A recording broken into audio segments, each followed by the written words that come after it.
Shalom à tous. C'est le pasteur Adassa qui vient encore vous parler et partager avec vous la parole du Seigneur. Oh bien-aimé dans le Seigneur, c'est vraiment un thème qui m'a beaucoup touché, qui m'a fait réfléchir et qui m'a surtout réveillé et qui me pousse aussi à croire que ça sera vraiment une alarme pour toi, pour ta vie, et de croire que Dieu est disposé à nous faire du bien. C'est seulement par ignorance que nous manquons ou bien que nous ratons la visitation de Dieu dans nos vies. Aujourd'hui, je voulais que nous puissions lire dans Psaume chapitre 84, tout le chapitre. C'est vraiment un psaume qui va beaucoup t'aider dans la foi. Et dans ce passage, on nous parle de l'amour du temple, mais ce qui m'a touché, c'est vraiment dans le passage, dans le verset 12, là où la Bible nous dit que Dieu réserve le bonheur, la bienveillance, la gloire, la joie à ceux qui marchent dans l'intégrité, à ceux qui vivent dans la sanctification, si je peux le dire, à ceux qui vivent une vie parfaite, à ceux qui vivent sans reproche. Dieu réserve à ceux-là la joie de vivre. Dieu réserve à ceux-là la joie de témoigner. Aujourd'hui, nous courons dans des églises, nous changeons des églises, nous changeons des pasteurs parce que nous recherchons la bénédiction. Nous courons vers la bénédiction. Or, la bénédiction réside dans la vie de sanctification. La bénédiction réside dans la crainte de l'Éternel. La bénédiction réside dans les choix que nous faisons. Dieu est disposé à nous faire du bien. Voici le bonheur qui accompagnera. Voici la joie qui va nous accompagner. Voici la paix qui nous est réservée. Mais tout cela, nous ne les vivons pas seulement à cause de notre têtudesse, si je peux le dire, ou bien à cause de notre désobéissance vis-à-vis de la parole du Seigneur. Et dans Exode 20, du premier verset jusqu'au 17e verset, Dieu lui-même montre à Moïse, lui donne la charte de l'alliance, lui donne les 10 commandements, il lui explique, pour que ce peuple soit béni, ce peuple doit marcher comme ceci. Tu aimeras, tu n'auras pas d'autre Dieu devant moi. Premièrement, Dieu lui-même, il ne veut pas avoir des rivales. Mais combien d'entre nous, nous avons des dieux dans nos maisons, dans nos cœurs, dans nos voitures? Dieu lui-même a interdit cela. Et notre thème, c'est quoi? Vivre sans reproche. Marcher dans l'intégrité, vivre dans l'intégrité. Si tu vis dans l'intégrité, tu as droit au bonheur. C'est réservé pour ceux qui vivent dans l'intégrité. Que le Seigneur te bénisse là où tu es et que tu prennes la décision aujourd'hui de changer radicalement ta vie. Alors, le premier reproche que nous allons partager, c'est qu'est-ce que Dieu nous reproche ou bien qu'est-ce que Dieu nous interdit? Nous allons seulement rester dans Exode 20. Lis-le dans ta maison, du 1er au 17e verset. Premièrement, le Seigneur dit, « Je suis l'Éternel, ton Dieu, qui t'a fait sortir d'Égypte. » Le Seigneur veut de la reconnaissance. Le Seigneur lui-même dit à Moïse, il ne faut pas que ce peuple oublie qu'ils étaient hier esclaves et que moi, le Seigneur, je les ai fait sortir de l'esclavagisme et je les ai amenés dans un pays où j'avais préparé pour eux. Quelle grâce! Mais le Seigneur veut que le souvenir reste vif dans nos têtes. L'action de grâce, la reconnaissance. Combien de chrétiens sont ingrats? Si l'Éternel te bénit aujourd'hui et demain tu passes par des épreuves, tu oublies tout. Le Seigneur m'a laissé. Je ne vais plus prier. Je vais changer d'église. Mon pasteur n'a plus d'onction. Parce que je prie. Pourquoi je n'ai pas d'enfant? Parce que je prie. Comment je n'ai pas de mari? Est-ce que notre relation est liée aux choses? Mais rappelle-toi d'abord, hier, tu étais comment? Hier, tu avais quoi? Hier, tu étais où? Le Seigneur t'a tiré de là où tu étais pour t'amener là où tu es aujourd'hui. Loue-le pour ça. Le Seigneur dit, tu n'auras pas d'autre Dieu. Il veut être le seul Dieu. Aujourd'hui, il y a des maris qui sont devenus de Dieu. Il y a des pasteurs qui sont devenus de Dieu. Il y a des femmes qui sont devenues des déesses. Il y a des enfants qui sont devenus de Dieu. Ah, moi j'ai fait 20 ans, je n'avais pas d'enfant et le Seigneur me donne un enfant. Mais cet enfant, je vais le prier. Le Seigneur te dit, tu n'auras pas d'autre Dieu que moi. C'est ça les reproches que Dieu nous fait. Tu ne te feras pas d'idole, ni de représentation quelconque. Le Seigneur le dit. Aujourd'hui, nous avons beaucoup d'idoles. Il y a d'autres qui idolâtrent même leurs musiciens, leurs pasteurs. J'ai même écouté un enfant qui disait, même si Dieu m'interdit, mais même si Dieu approuve ce que je fais, mais si mon pasteur dit non, je vais écouter la voix de mon pasteur. Ton pasteur n'est pas ton Dieu. L'Éternel est au-dessus de tout. Nous sommes des serviteurs de Dieu. Nous parlons de la part de Dieu. Nous sommes des envoyés. Évitez-nous l'enfer. Élevez Dieu plus que tout.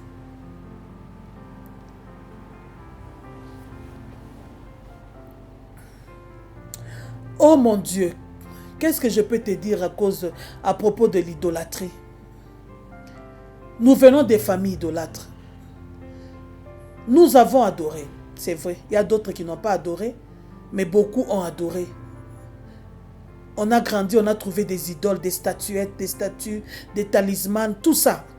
Mais le jour où nous avons reçu Jésus comme Seigneur et Sauveur, nous sommes sortis de là. Mais qu'est-ce qui arrive aujourd'hui? Nous amenons l'idolâtrie dans l'église. Le Seigneur veut avoir la première place. Il te reproche cela. Il dit encore, tu n'utiliseras pas le nom de l'Éternel, ton Dieu, pour tromper, car l'Éternel ne laisse pas impuni celui qui utilise son nom pour tromper. Beaucoup de faux prophètes, de faux prophéties. Dieu m'a dit, ma soeur, Dieu m'a montré que c'est toi la femme de ma vie. Dieu m'a dit, le pasteur corrompu, Dieu m'a dit que nous allons faire ceci. Dieu m'a dit, mon frère, tu dois s'aimer cette voiture. Dieu m'a dit. Qui t'a dit, qui t'a envoyé? Et le Seigneur te dit, il ne te laissera pas impuni. Qu'est-ce que Dieu te dit? Dis la vérité. Que ton oui soit oui, que ton non soit non. Si l'Éternel ne te dit rien, tais-toi. Ne parle pas à la place de Dieu. C'est lui l'alpha, c'est lui l'oméga. C'est lui l'omniscient, c'est lui l'omniprésent.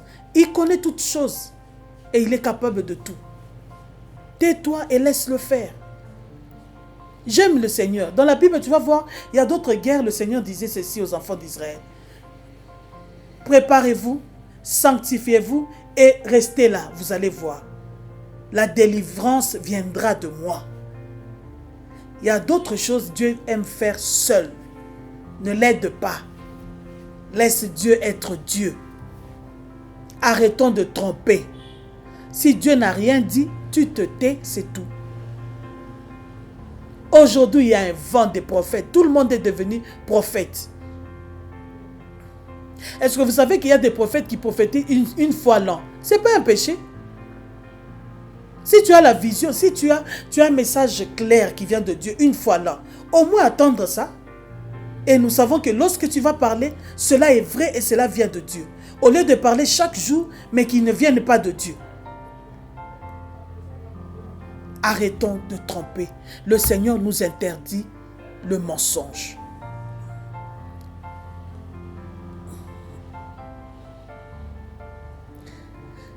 Le Seigneur nous dit d'observer le sabbat, le jour du repos. Les hommes ne veulent pas se reposer. Heureusement, maintenant, nous nous reposons. Et les pasteurs, et les entrepreneurs, nous tous, nous nous reposons. Vous savez, d'autres fois, nous, les hommes de Dieu, nous croyons remplacer Dieu. Croire que si je ne suis pas là, l'église ne va pas marcher. Ça va marcher, mon frère. Ça va marcher.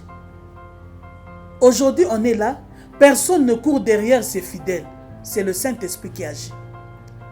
Pour nous dire que lorsque ces gens-là viennent à l'église, ce n'est pas pour toi, c'est Dieu qui les envoie. C'est vrai, c'est toi qui es l'ange de la maison, mais c'est Dieu qui les envoie. Aujourd'hui, nous nous reposons. Réfléchissons à nos actes. Parce que lorsque la vie va encore redémarrer, parce que là on est en pause, lorsque la vie va encore redémarrer, prenons maintenant des nouvelles décisions et faisons de nouveaux choix. Le bonheur t'attend. Il suffit seulement de faire le bon choix, de vivre dans l'intégrité. Dieu dit encore, honore ton père et ta mère, afin de jouir d'une longue vie. Aujourd'hui, il y a beaucoup des églises. Tous les parents sont devenus des sorciers. J'ai rêvé de ma mère qui m'étranglait. Mon père a fait ceci. Mon père a fait ceci. Lui aussi, il est victime, comme toi. Toi, au moins, tu as reçu Christ. Mais lui n'a pas reçu Christ. C'est une personne sans Christ. Un homme animal. Prie pour lui. Jeûne pour lui. Tu étais bébé. Cette mère-là, cette femme-là t'a allaité. Tu as dormi dans ses bras. Elle ne t'a pas étranglé. Elle t'a laissé grandir. Elle a payé pour toi les études. Aujourd'hui, tu es béni. Et c'est là maintenant que tu vois sa sorcellerie. Même si elle est sorcière, toi comme enfant de Dieu, qu'est-ce que tu dois faire? Jeûner, prier pour que cette personne-là soit délivrée. Et la personne dont nous parlons, c'est ta mère, c'est ton père. Tu lui dois du respect. Au nom de la chrétienté, on ne respecte plus les parents. On ne respecte plus les aînés. Ah, ça moupagano. Moupagano wana. Moupagano wana. Ah, connaître Christ, c'est une grâce. Hein? Tu n'es pas né chrétien. Tu as eu la grâce de rencontrer le Seigneur. Prie pour ta famille. Honore ton père et ta mère. Aujourd'hui, il y a des morts précoces. Tout ça seulement parce que nous refusons d'honorer nos parents. Honorer ton père va te préserver de beaucoup de combats. La bénédiction de tes parents est importante. Ton pasteur peut te bénir, tes parents aussi doivent te bénir. C'est important. C'est ça la logique de Dieu. D'ailleurs, ici, on n'a pas dit que c'est l'homme de Dieu qui va te bénir. Pour que tu vives longtemps, tu as besoin de la bénédiction de tes parents. Tu as besoin d'honorer ton père et ta mère. Dans tout ce que tu fais, ils doivent bénéficier de cela. C'est ça le secret de ta bénédiction. Ta belle-mère, ton beau-père, aime-les, honore-les, respecte-les. S'ils n'ont pas tué leur enfant lorsqu'il était bébé, ils ne vont pas y arriver aujourd'hui. Donne-leur l'amour. L'amour est plus fort que la haine. L'amour ne vieillit jamais. Tu ne commettras pas de meurtre. Tu ne commettras pas d'adultère. Mon frère, ma soeur, marche dans l'intégrité. Honore la femme que Dieu t'a donnée. Respecte-la.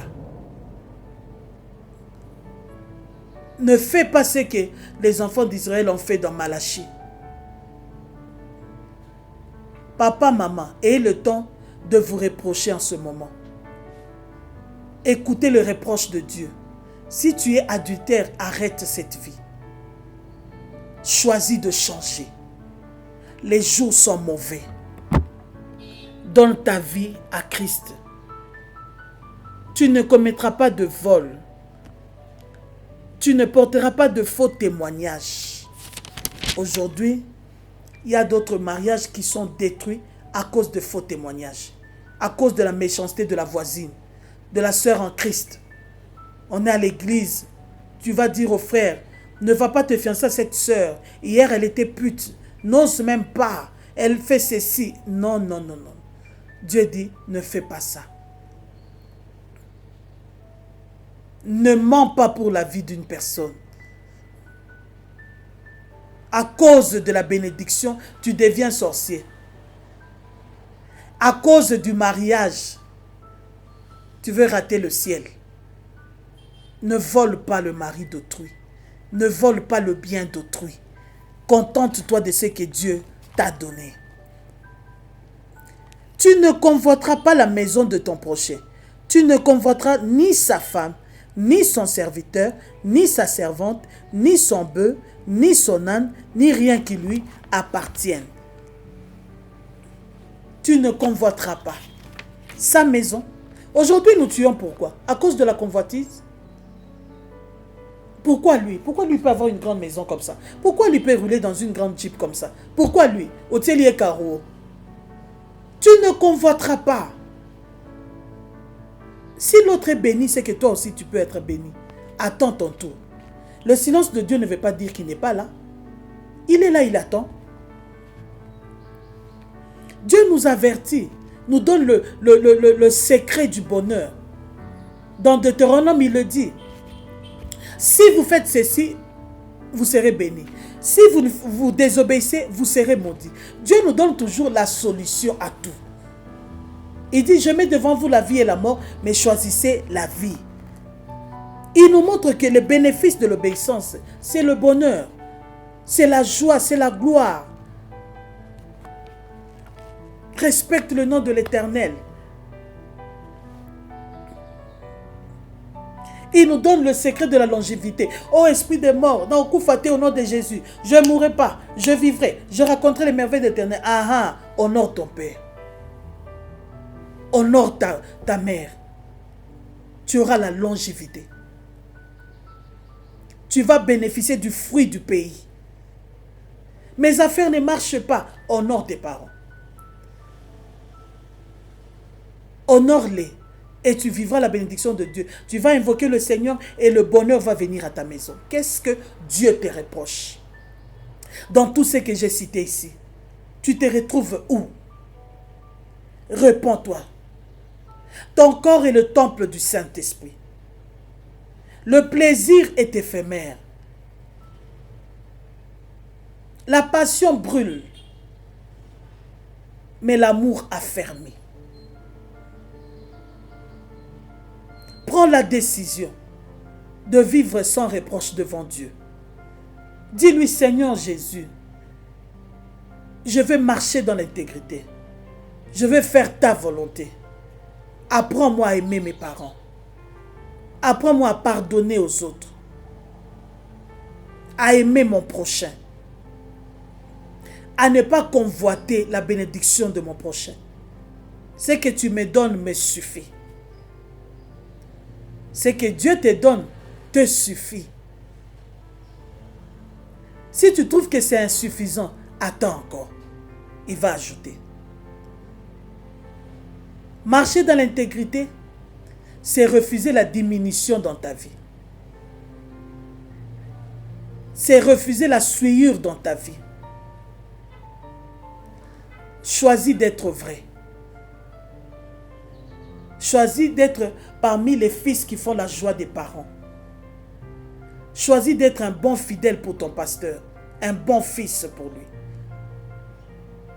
Que le Dieu d'Israël soit le véritable Dieu de ta vie. Qu'il n'y ait point d'autre Dieu à part ce Dieu que nous servons. L'unique et véritable Dieu. Que la joie du Saint-Esprit soit votre force et que le Saint-Esprit puisse vous aider à prendre la meilleure des décisions. Choisir Dieu. Que Dieu vous bénisse.